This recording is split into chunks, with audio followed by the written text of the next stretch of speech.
എല്ലാവർക്കും സ്വാഗതം. എൻ്റെ മറ്റൊരു എപ്പിസോഡിലേക്ക്. നമ്മളിന്ന് പോകുന്നത് കൊട്ടിയൂരിലേക്കാണ്. കൊട്ടിയൂരിലെ മകന്നാളാണിന്ന്.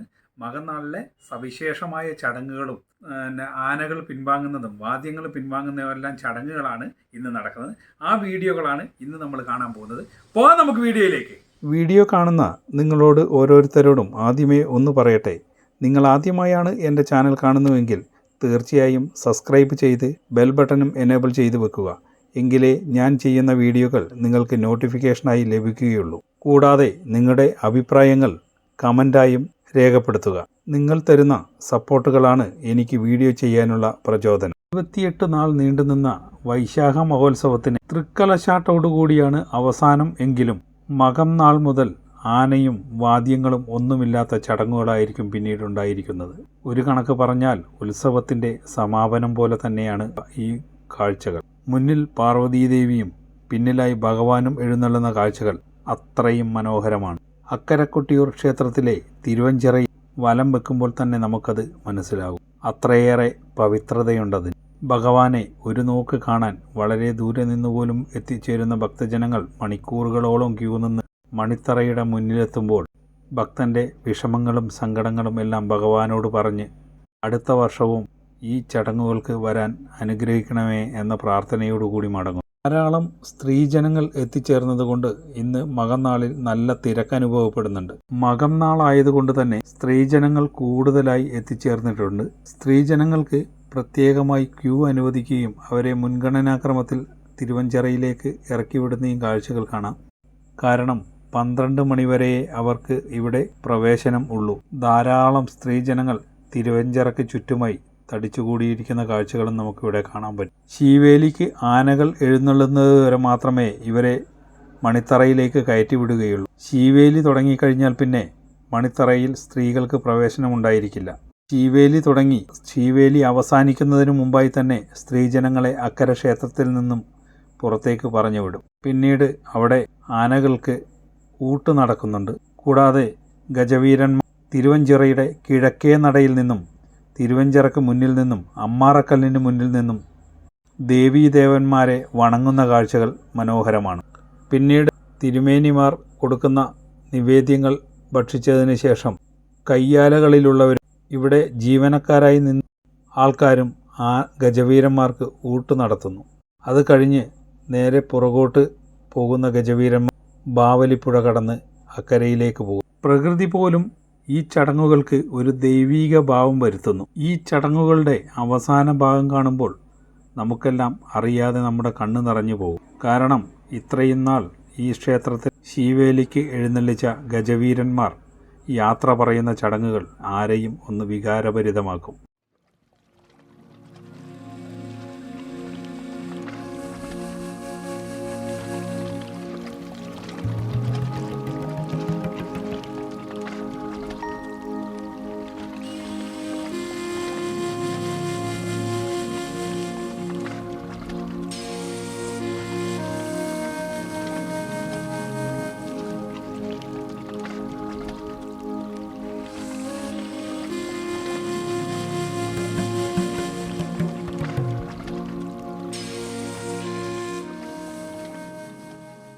അക്കരെ കൊട്ടിയൂർ ക്ഷേത്രത്തിലെ വൈശാഖ മഹോത്സവ നാളിലെ അവസാന ഭാഗത്തുള്ള ചടങ്ങുകളിൽ ഒന്നാണ് മകം നാളിലെ ചടങ്ങുകൾ. മകം നാളിലെ ചടങ്ങുകൾ 2 ആനകളുടെ പുറത്ത് ശിവനെയും പാർവതിയെയും എഴുന്നള്ളിക്കും. മകം നാൾ മുതൽ സ്ത്രീകൾക്ക് കൊട്ടിയൂർ ക്ഷേത്രത്തിലേക്ക് പ്രവേശനമുണ്ടായിരിക്കില്ല. ഉച്ചശീവേലി കഴിയുന്നതോടുകൂടി സ്ത്രീജനങ്ങളെ മുഴുവൻ അക്കരെ സന്നിധാനത്തു നിന്നും പുറത്തേക്ക് പറഞ്ഞുവിടും. പിന്നീട് നടക്കുന്ന 3-4 നാളുള്ള നിഗൂഢ പൂജകൾ മാത്രമാണ്. മുഴക്കുന്ന് ഗ്രാമപഞ്ചായത്തിലെ നല്ലൂരിലുള്ള ബാലാങ്കര എന്ന സ്ഥലത്തു നിന്ന് വ്രതാനുഷ്ഠാനങ്ങളോടെ നല്ലൂരന്മാർ കൊട്ടിയൂരിലേക്ക് കലങ്ങൾ തലച്ചുമടായി എത്തിക്കുന്നു. കലശാട്ട് നടക്കുമ്പോൾ കലശം നിറയ്ക്കുന്നത് ഈ കലങ്ങളിലാണ്. ഈ കലങ്ങൾ ഉപയോഗിച്ച് മകം, പൂരം, ഉത്രം നാളുകളിലുള്ള ഗൂഢകർമ്മങ്ങൾ നടക്കുന്നത്. ഇത് കഴിഞ്ഞ് അത്തനാളിൽ 1000 കുട അഭിഷേക പൂജ, കലശപൂജയും ചിത്തിരനാളിൽ കലശാട്ടവും നടക്കും. അതിനു മുൻപായി ശ്രീകോവിൽ പൊളിച്ചു മാറ്റുന്നു. അത് കഴിഞ്ഞ് കളഭാഭിഷേകം എന്ന പേരിൽ അറിയപ്പെടുന്ന തൃക്കലശാട്ടോടെ ഉത്സവം സമാപിക്കുന്നു.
ശീവേലി നടക്കുമ്പോൾ ഭക്തജനങ്ങൾ തിരുവഞ്ചിറയ്ക്ക് ചുറ്റും നിന്ന് ഭഗവാനെ നമിച്ചുകൊണ്ട് മനസ്സിൽ ഉരുവിടുന്ന ഓംകാര മന്ത്രങ്ങൾ നമുക്കിവിടെ പ്രതിധ്വനിയായി കേൾക്കാം.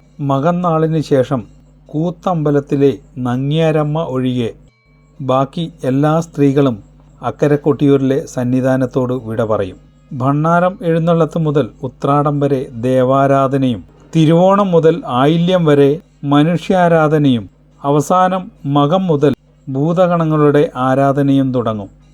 മകം മുതൽ ഈ യാഗശാലയിൽ പുതിയ പൂജാഘട്ടം ആരംഭിച്ചു എന്ന് ചുരുക്കം. പൂർവാചാര്യന്മാർ കൊട്ടിയൂർ മഹോത്സവത്തെ 7 ഘട്ടമായി തരംതിരിച്ചിട്ടുണ്ട്. അതിൽ 6ാം ഘട്ടമാണ് മകം മുതൽ ആരംഭിക്കുക. മകം മുതൽ അത്തം വരെയുള്ള നാളുകളിലെ അകം ചടങ്ങുകളാണ് മകത്തോടെ തുടങ്ങാറ്. ഈ നാളിലെ കലം വരവ് വളരെ അനുഷ്ഠാനത്തോടെ കാണുന്ന ഒരു ചടങ്ങാണ്. ഇളനീരാട്ടത്തിൻ്റെ പിറ്റേന്നാൾ മുതൽ കർശന വ്രതനിഷ്ഠയോടുകൂടി ഇവിടുത്തെ ചൂട്ടാലകളിൽ അഥവാ ചൂളകളിൽ കൊട്ടിയൂരിലേക്ക് വേണ്ട കലങ്ങളുടെ നിർമ്മാണം ആരംഭിക്കും. നെല്ലൂർ ഗ്രാമത്തിലെ 4 കുലാല തറവാട്ടുകാർക്കാണ് ഇതിൻ്റെ അവകാശം. നെല്ലൂർ സ്ഥാനികൻ്റെ കയ്യിൽ നിന്നും വെറ്റില സ്വീകരിച്ച 12 പേരാണ് കൊട്ടിയൂരിലേക്ക് കലം ചുമന്നുകൊണ്ടുവരുന്നത്. 12 എണ്ണം വീതം 10 കെട്ട്, 18 എണ്ണം വീതം 2 കെട്ട്, ഇങ്ങനെ 12 കെട്ടിൽ 156 കലങ്ങളാണ് കൊട്ടിയൂരിലേക്ക് എഴുന്നള്ളിക്കുക. കാട്ടുചെന്നിയുടെ നാരുകൾ കൊണ്ടാണ് കലങ്ങൾ തമ്മിൽ കൂട്ടിക്കെട്ടാറ്. കൂടാതെ ഞെട്ടിപ്പനയോല കൊണ്ട് മൂടിക്കെട്ടിയിരിക്കും. കുളിച്ച് പ്രാർത്ഥന കഴിഞ്ഞു വരുന്ന കലമെടുപ്പുകാർക്ക് ഭക്ഷണം വിളമ്പും. അതിനുമുണ്ട് പ്രത്യേകത. വലിയ കലങ്ങളിൽ ഭക്ഷണം നിറച്ച് ഓരോ ഇലകളിൽ മുഴുവനായി വിളമ്പി ചിരട്ടകളിൽ പാനകം ഒഴിച്ചു വെക്കും. ഭക്ഷണം മുഴുവനാക്കാതെ ഉൾവിളിയോടുകൂടി വിളമ്പിയ കലങ്ങൾ എറിഞ്ഞുടച്ച് ഓടി കുളത്തിൽ മുങ്ങിക്കുളിച്ച് ചിറനോടെ കലങ്ങളെടുത്ത് മഠത്തിൻ്റെ കീഴിൽ പ്രത്യേക രീതിയിൽ ശബ്ദം മുഴക്കി കൊട്ടിയൂരിനെ ലക്ഷ്യമാക്കി ഓടിമറയും. വൈകുന്നേരത്തോടുകൂടി കൊട്ടിയൂരിനടുത്തുള്ള ഗണപതിപുരം എന്ന സ്ഥലത്തെ രഹസ്യ വനസങ്കേതത്തിൽ എത്തിച്ചേരും. രാത്രി വരെ അവിടെ വിശ്രമിച്ച് രാത്രിയിൽ ഇരുളിൻ്റെ മറവിൽ വസ്ത്രങ്ങൾ മാറി ആലമരത്തിൻ്റെ ഇലകൾ ധരിച്ച് യാഗഭൂമിയിലേക്ക് കലവുമായി എഴുന്നള്ളും. രാത്രിയിൽ രഹസ്യസങ്കേതം മുതൽ സന്നിധാനം വരെയുള്ള യാത്രയോ സന്നിധാനത്ത് എത്തി അനുഷ്ഠിക്കുന്ന ഗൂഢകർമ്മങ്ങളോ മറ്റാരും കാണരുത് എന്ന് നിർബന്ധമാണ്.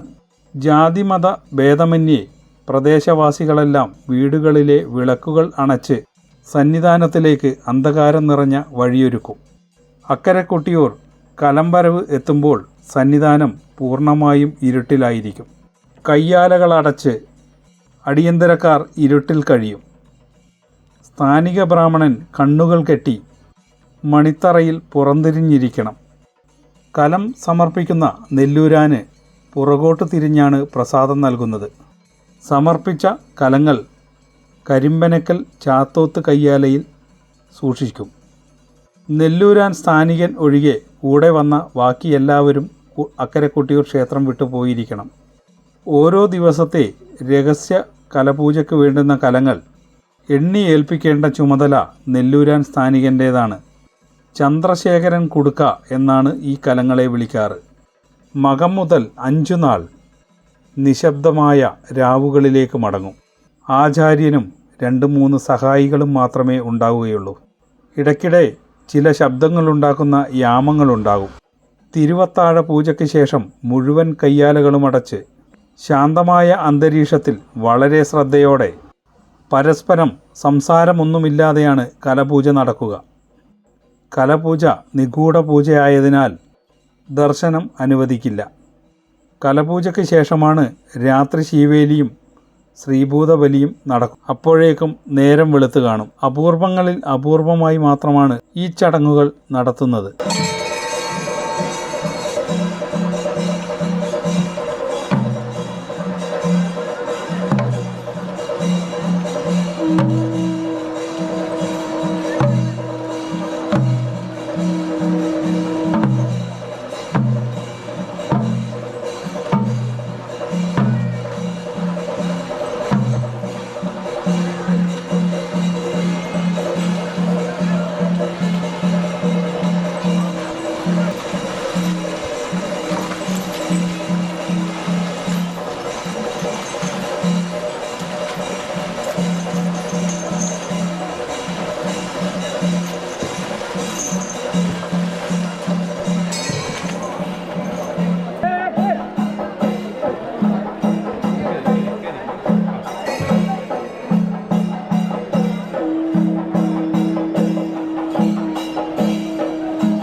ചീവേലി കഴിഞ്ഞ് ആനകൾക്ക് മാലയിട്ട് കൊടുക്കുന്ന ഒരു ചടങ്ങുണ്ട്. ആ ചടങ്ങാണ് ഇപ്പോൾ നടന്നുകൊണ്ടിരിക്കുന്നത്. അതിനുശേഷം മുന്നോട്ട് നടന്ന് തിരുമേനിമാർ ഗജകൂട്ട് നടത്തുന്നു. വെല്ലവും ശർക്കരയും ഭഗവാന് നിവേദിച്ച നിവേദ്യക്കൂട്ടുമൊക്കെയാണ് ആനകൾക്ക് ഭക്ഷണമായി നൽകുന്നത്. ഇപ്പോൾ മണിത്തറയിലും തിരുവഞ്ചിറയിലും പരിസര പ്രദേശങ്ങളിലും സ്ത്രീജനങ്ങൾ ആരുമില്ല. എല്ലാവരെയും അക്കരയിലേക്ക് ബാവലി കടത്തിവിട്ടു. മറ്റ് കയ്യാലകളിലെ ആൾക്കാർ ഗജവീരന്മാർക്ക് ഭക്ഷണവുമായി കാത്തു നിൽക്കുന്ന കാഴ്ചകൾ നമുക്കിവിടെ കാണാം. ഈ സമയത്ത് പ്രകൃതി പോലും അനുഗ്രഹിക്കുന്നു എന്നാണ് പറയുന്നത്. അതുകൊണ്ട് തന്നെ നല്ല മഴയായിരിക്കും. ആ മഴ നനഞ്ഞും ആസ്വദിച്ചും ഭക്തജനങ്ങൾ കാത്തു നിൽക്കുന്ന കാഴ്ചകൾ നമുക്ക് കാണാം.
ശംഭോ രുദ്രമഹാദേവ ഹര ഹര രുദ്രമഹാദേവ ഹര ഹര രുദ്രമഹാദേവ രുദ്രമഹാദേവ രുദ്രമഹാദേവ ശ്രീകൃഷ്ണ വാസുദേവ ഗോവിന്ദ ഗോവിന്ദ ഗോവിന്ദ ഗോവിന്ദ ഗോവിന്ദ ഗോവിന്ദ ഗോവിന്ദ ഹരി ഗോവിന്ദ ഹര ഹര ഹര